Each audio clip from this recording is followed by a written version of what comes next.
All right, I'm on the comprehension questions for the poem Sierra.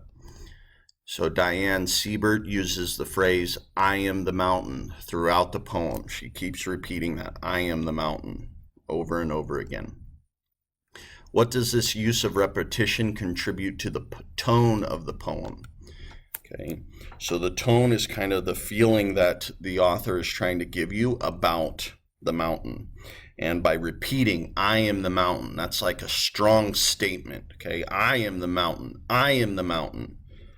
And so what she's trying to emphasize there is the size and endurance of the mountain, that the mountain will always be there. Just like that phrase, I am the mountain, is always seen throughout her poem. The actual mountain will always be there. It lasts not forever, but long time. To create and to destroy mountains takes a long time if it's through a natural process, obviously. So that repetition is trying to convey the size and endurance and strength of the mountain. Okay, number 2, do you think the poet's use of personification and rhyme in this poem is successful? Explain your reasoning. So again, this is going to be your opinion.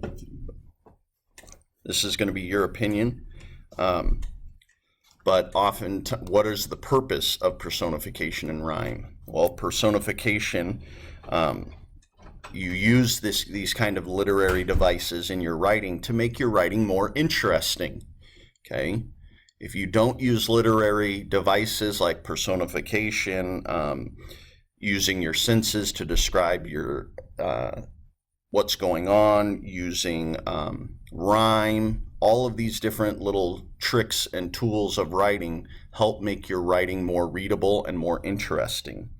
So did she do a good job of using personification to increase the interest of the story? And same with rhyme. Rhyme gives the impression of movement and change as time goes on. Okay. Number 3, compare the way the author Seymour Simon presents information in Icebergs and Glaciers with the way the poet Diane Siebert presents it in the poem Sierra. So you're comparing how the authors present their information. How are these two different perspectives alike, and how are they different? Okay. So the poem Sierra is obviously using a lot of literary tools. They're really trying to paint that picture in your mind of the Sierra Nevada mountains. And then in Icebergs and Glaciers, the author is trying to inform you, giving you descriptive facts and details. Now, both ways you can get an idea of whatever the author is talking about. You can get an idea of what it looks like based on how they describe it.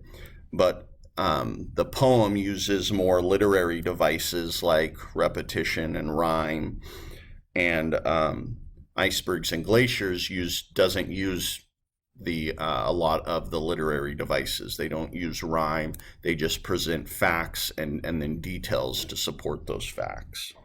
Okay, so that's how they describe things. But they both are used to describe what you're reading about, to paint a picture. They just paint the picture in a different way. All right, thanks for watching, and I'll see you on the next one.